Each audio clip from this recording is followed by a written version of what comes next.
Hector Macdonald Laws Waller, DSO and Bar, was a senior officer in the Royal Australian Navy. In a career spanning almost 30 years, he served in both World Wars. At the helm of HMAS Stuart in the Mediterranean from 1939 to 1941, he won recognition as a skillful ship's captain and flotilla commander. He then transferred to the Southwest Pacific as captain of the light cruiser HMAS Perth, and went down with his ship against heavy odds during the Battle of Sunda Strait in early 1942. Born in Benalla, Victoria, Waller entered the Royal Australian Naval College at the age of 13. After graduating, he served with the Royal Navy in the closing stages of World War I. Between the wars, he specialised in communications and was posted as signals officer to various British and Australian warships.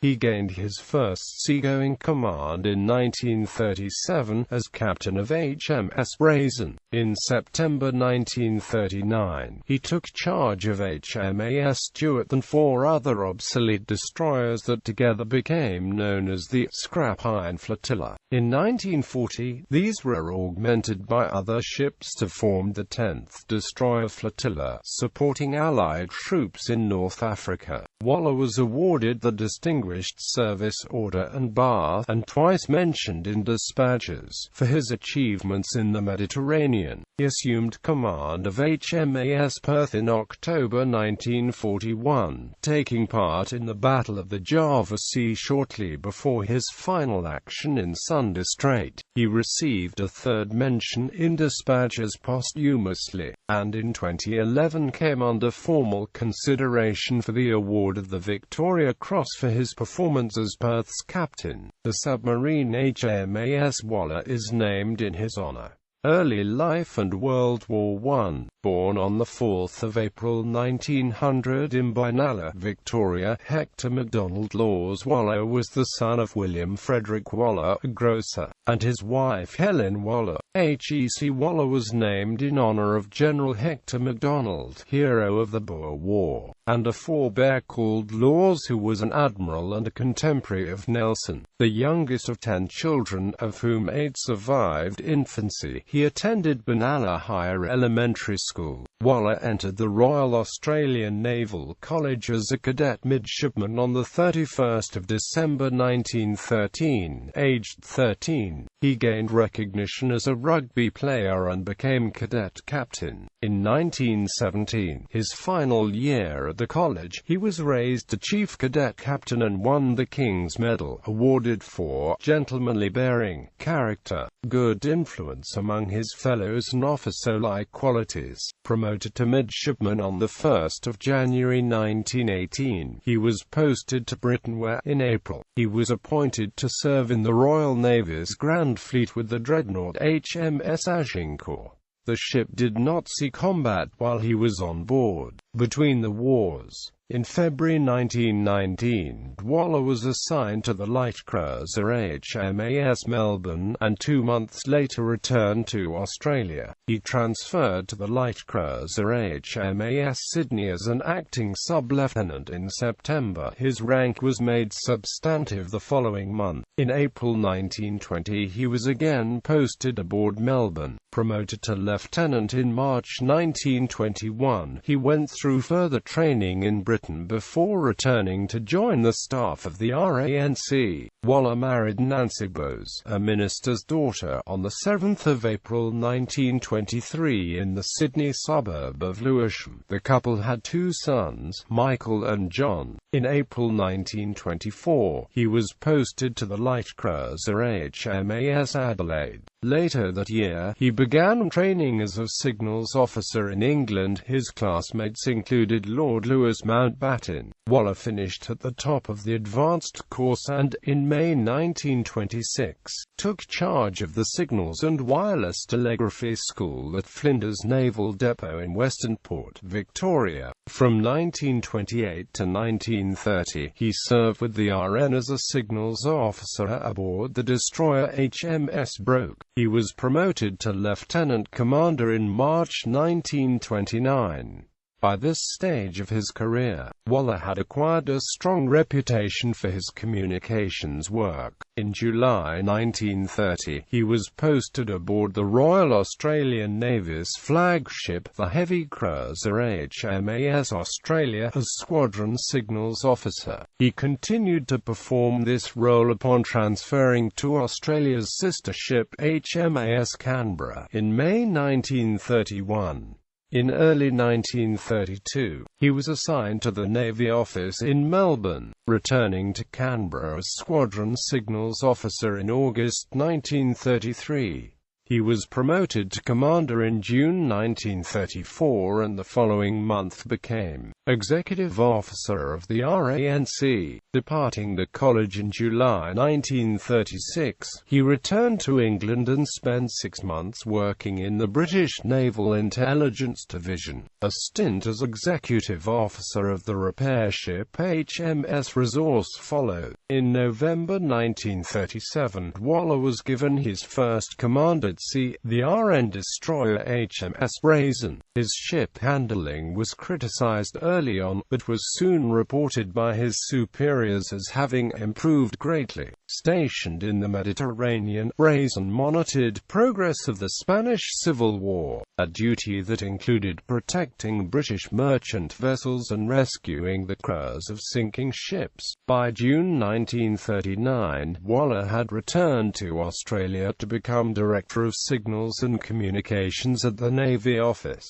World War II. HMAS Stuart in the Mediterranean. At the outbreak of World War II, Waller was appointed captain of HMAS Stuart, taking charge of a group of 4 other obsolete XRN destroyers, HMA ships Vampire, Vendetta, Voyager, and Waterhen, that the Germans later nicknamed the Scrap Iron Flotilla. The ships were en route to Singapore for training when the British and Australian governments agreed that they should be assigned to the Mediterranean as the 19th Destroyer Division, under Waller's control. Arriving in Malta in late December, Waller made a positive initial impression on senior RN commanders. This was soon borne out by his actions during the salvage of the Truckers, a disabled tanker. In May 1940, he was appointed to command the 10th Destroyer Flotilla, which included the vessels of the Scrap Iron Flotilla, plus 4 modern British destroyers, and a month later was promoted to captain. Following Italy's entry into the war on 10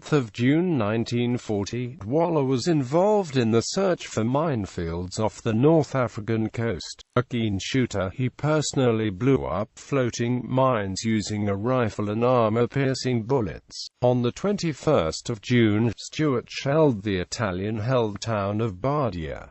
The next month, his 10th Destroyer Flotilla participated in the Battle of Calabria. Waller's ships carried out bombardments on Fort Capuzzo on 17 August and an Italian seaplane base in the Gulf of Bomba 1 week later. In September, he was awarded the Distinguished Service Order for courage, enterprise, and devotion to duty on recent engagements, in particular, his pinpointing of enemy minefields.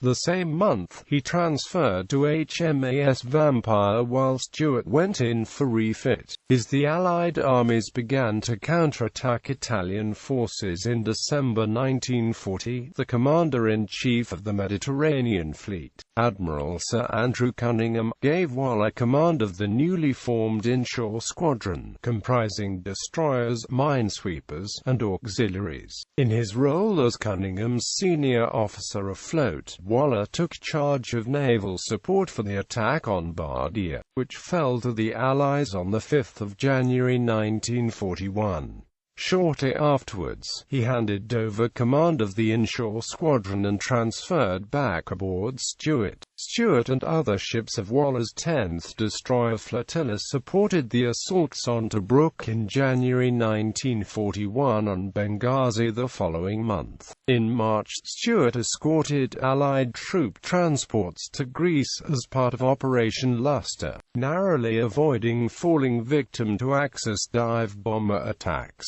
During the Battle of Cape Matapan at the end of the month, Waller's ships were credited with sinking turret Italian destroyers. From May to July, the 10th Destroyer Flotilla made 139 ferry runs during the Siege of Tobruk, carrying supplies to the town's garrison and evacuating the wounded. Waller was mentioned in dispatches twice during 1941, in July for his Army cooperation role with the inshore squadron off the Libyan coast, and in November for his service during the Greek campaign. In January 1942, he was awarded a bat to his DSO for bravery and enterprise in the Battle of Cape Matapan. Waller earned the personal admiration of Admiral Cunningham, who described him as one of the finest types of Australian naval officers, greatly loved and admired by everyone. On the occasion of a visit to Alexandria by Australian Prime Minister Robert Menzies, Cunningham escorted him to Stuart and declared, "And now you are going to meet one of the greatest captains who ever sailed the seas. His name is Waller." According to author Ray Parkin, who began writing while a prisoner of war, Andrew Cunningham and Hector Waller were cast in the same mold. Men would follow them, suffer, and be glad about it. These were both men made by fate for those ever-recurring St. Crispin's days of human affairs. HMAS Perth and the Battle of Sunda Strait departing the Mediterranean. Waller returned to Australia in August 1941 for service in the Southwest Pacific. On the 24th of October, he took command of the light cruiser HMAS Perth, berthed in Sydney. Perth had also lately returned from action in the Mediterranean, where she had participated in the Greek, Cretan, and Syrian campaigns, and been damaged on 2 occasions by German bombers.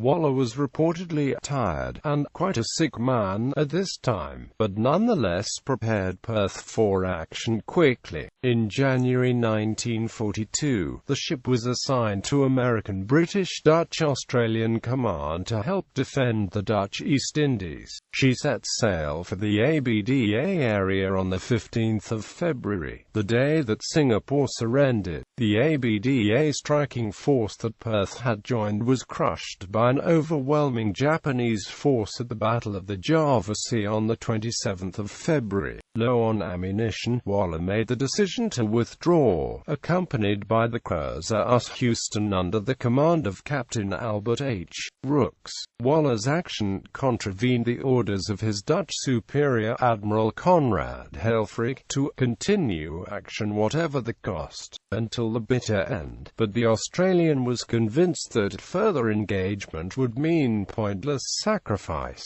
On the following night, the 28th of February, Perth and Houston were attempting to break through the Sunda Strait to Australia when they encountered a Japanese invasion fleet escorted by 4 cruisers and 12 destroyers. As senior officer, Waller was in the lead with Perth, and gave the order to fire upon making contact with the enemy ships just after 11 p.m. In the ensuing battle, the Allied cruisers sank 4 Japanese transports and a minesweeper before they themselves were sunk. Shortly after midnight on the 1st of March 1942, having fought to the last of its ammunition, Perth was struck by 2 torpedoes, losing over 350 of its complement of 680 as it keeled over. According to witnesses, Waller was last seen standing on the bridge after he had given the order to abandon ship, looking down at the silent turrets. He was officially listed as missing, presumed killed, and was survived by his wife and sons. Admiral Cunningham described Waller's loss as a heavy deprivation for the young Navy of Australia, and Rear Admiral James Goldrick subsequently called him the outstanding officer of his generation. Legacy. On the 15th of March 1946, Waller was awarded a posthumous mention in dispatches for gallantry and resolution aboard HMAS Perth. His younger son John followed him into the Navy, entering the RANC in 1947.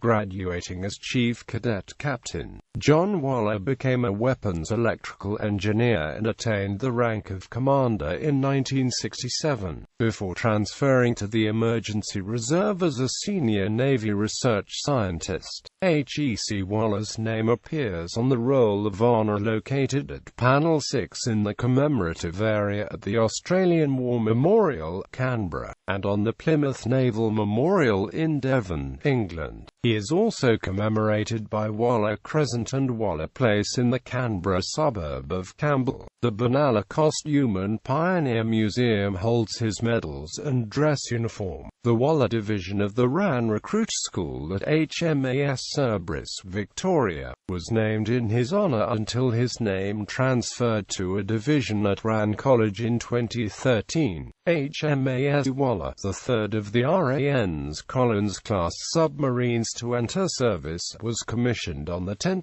July 1999. The attendees included John Waller, Michael Waller's wife, and surviving crewmen of HMAS Perth.